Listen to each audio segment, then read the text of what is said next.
வணக்கம் friends, welcome to subiswonderland. இன்னைக்கு நம்ம பார்க்க போகிற ரெசிபி கருப்பட்டி பணியாரம். இது ட்ரெடிஷ்னலாக செய்யக்கூடிய பணியாரம் ஃப்ரெண்ட்ஸ். நீங்கள் வீட்டில் ட்ரை பண்ணி பார்த்துட்டு உங்கள் கருத்துக்களை கமெண்ட் பாக்ஸில் தெரிவிங்க ஃப்ரெண்ட்ஸ். எங்கள் வீடியோ நீங்கள் உடனுக்குடனே பெற எங்கள் சேனலை மறக்காமல் சப்ஸ்கிரைப் பண்ணுங்கள் ஃப்ரெண்ட்ஸ். வாங்க ஃப்ரெண்ட்ஸ், எப்படி கருப்பட்டி பணியாரம் பண்ணலாங்கிறத பார்ப்போம். கருப்பட்டி பணியாரம் செய்ய தேவையான பொருட்கள்: 1 டம்ளர் இட்லி அரிசி எடுத்திருக்கேன், 1 டம்ளர் பச்சரிசி, 1 சிட்டிகை உப்பு, ஒரு 1/2 டேபிள் ஸ்பூன் வெந்தயம், 3 டேபிள் ஸ்பூன் உளுந்து, கருப்பட்டி 1 கப் எடுத்திருக்கேன், தேங்காய் துருவல் ஒரு 3 டேபிள் ஸ்பூன். இப்போது பச்சரிசி, இட்லி அரிசி, உளுந்து, அப்புறம் வெந்தயம் இதை 4ஐயும் ஒரு 3 மணி நேரம் தண்ணியில் ஊற வச்சு எடுத்துக்கலாம். எல்லாத்தையும் ஒன்றா போட்டு ஊற வச்சுருங்க. இப்போது ஊறிடுச்சு நல்லா. இப்போ இதை அரைச்சி நான் எடுத்துகிட்டு வந்து போகிறேன். கொஞ்சம் குறப்பாக அரைச்சி எடுத்துகிட்டு வந்துக்கலாம். இப்போ மாவு அரைச்சி எடுத்துகிட்டு வந்தாச்சு. இது கொஞ்சம் கெட்டியாகவே எடுத்துகிட்டு வந்துக்கலாம் இந்த மாதிரி. ஏன்னா நம்ம கருப்பட்டி பாகு கரைச்சி இதில் ஆட் பண்ண போகிறோம். அதனால இது கொஞ்சம் கெட்டியாகவே அரைச்சி எடுத்துக்குவோம்.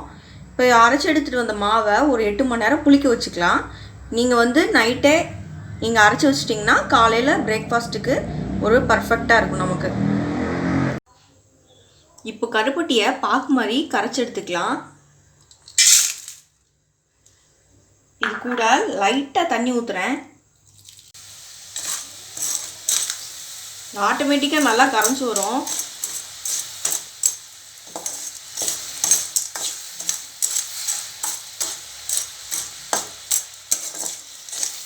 நீங்கள் நல்லா தட்டிட்டு அதுக்கப்புறமா இது மாதிரி மெல்ட் பண்ணிக்கோங்க.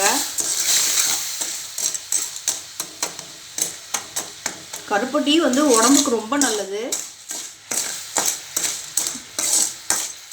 அதனால வெல்லத்தில் நம்ம பணியாரம் செய்கிறத விட கருப்பட்டியில் செஞ்சு கொடுத்தோன்னா ரொம்ப ஆரோக்கியமாக இருக்கும்.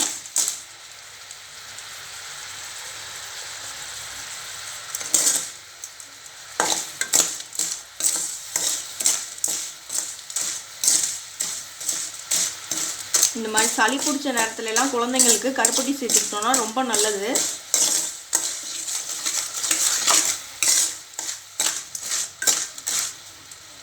இது நல்லா மெல்ட் ஆகட்டும். இப்போ தண்ணி இன்னும் கொஞ்சம் ஆட் பண்ணிக்கலாம்.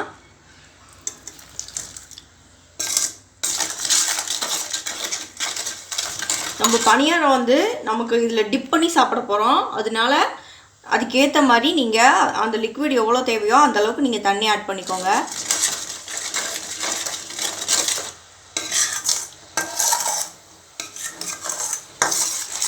நல்லா கரைஞ்சிட்டு வருது.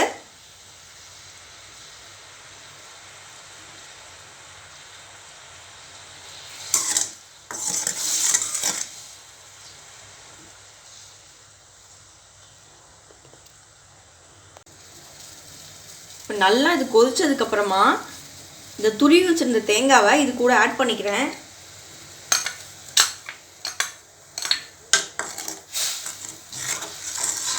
இது உடம்புக்கு ரொம்ப நல்லது. சளி தொல்லையே இருக்காது குழந்தைங்களுக்கு. கண்டிப்பாக இது மாதிரி ட்ரை பண்ணி கொடுங்க. இப்போ இந்த கருப்பட்டி தேங்காவோட மிக்ஸ் ஆகும்போது ரொம்பவே டேஸ்ட்டாக இருக்கும். நம்ம தமிழர்களுடைய பாரம்பரிய டிஷ்ஷில் இது ஒன்று. ரொம்ப ஹெல்த்தியானது.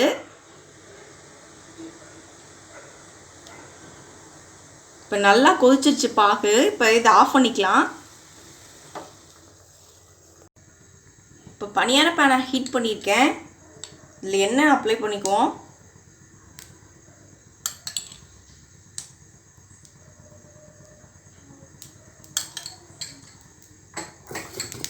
மாவு நல்லா புளிச்சு வந்திருக்கு.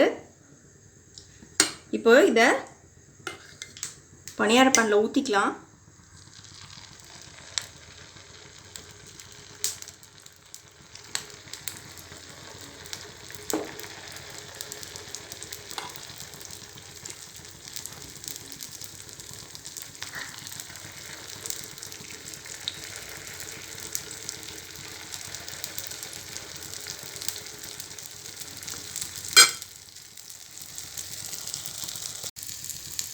இப்போ பணியாரத்தை திருப்பி போட்டுக்குவோம்.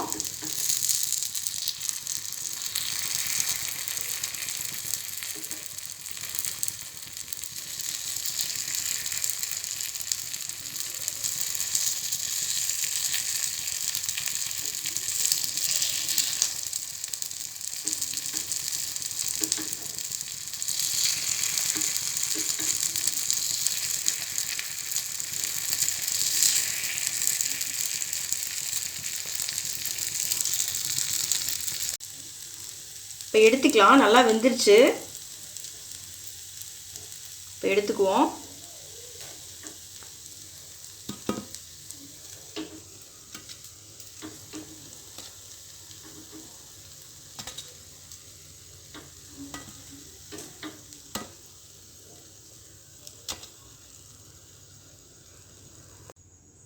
இப்போ பணியாரத்தை சுட்டு எடுத்துகிட்டு வந்துட்டோம். இப்போ நான் வந்து இந்த பாம் சுகர் சிரப்பை ஒரு பவுலில் ட்ரான்ஸ்ஃபர் பண்ணி எடுத்து வச்சுருக்கேன். இப்போ நம்ம பணியாரம் ஒன்று ஒன்றா எடுத்து இதுக்குள்ளார போட்டுக்கலாம். போட்டு நல்லா ஊற விட்டுருங்க. போட்டுட்டு நல்லா ஊற விட்டுக்கலாம். ஒரு 4 to 5 minutes வந்து நல்லா ஊற விட்டுக்கோங்க.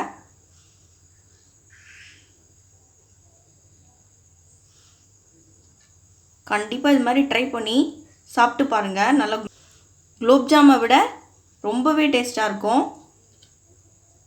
ஹெல்த்தி கூட. அப்படியே நல்லா ஊறட்டும். ஒரு 5 minutes நல்லா ஊறட்டும். அதுக்கப்புறமா சர்வ் பண்ணிக்கலாம்.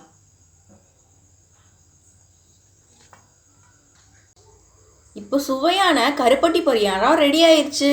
இந்த ரெசிபி உங்களுக்கு பிடிச்சிச்சுன்னா எங்கள் சேனலை லைக் பண்ணுங்கள், ஷேர் பண்ணுங்கள், சப்ஸ்கிரைப் பண்ணுங்கள் அண்ட் உங்கள் கருத்துக்களை கமெண்ட் பண்ணுங்கள். மீண்டும் இன்னொரு நல்ல ரெசிபியோட உங்களை மீட் பண்ணுறேன். அதுவரை உங்களிடமிருந்து விடைபெறுவது சுபீஸ் ஒண்டர்லேண்ட். தேங்க்யூ.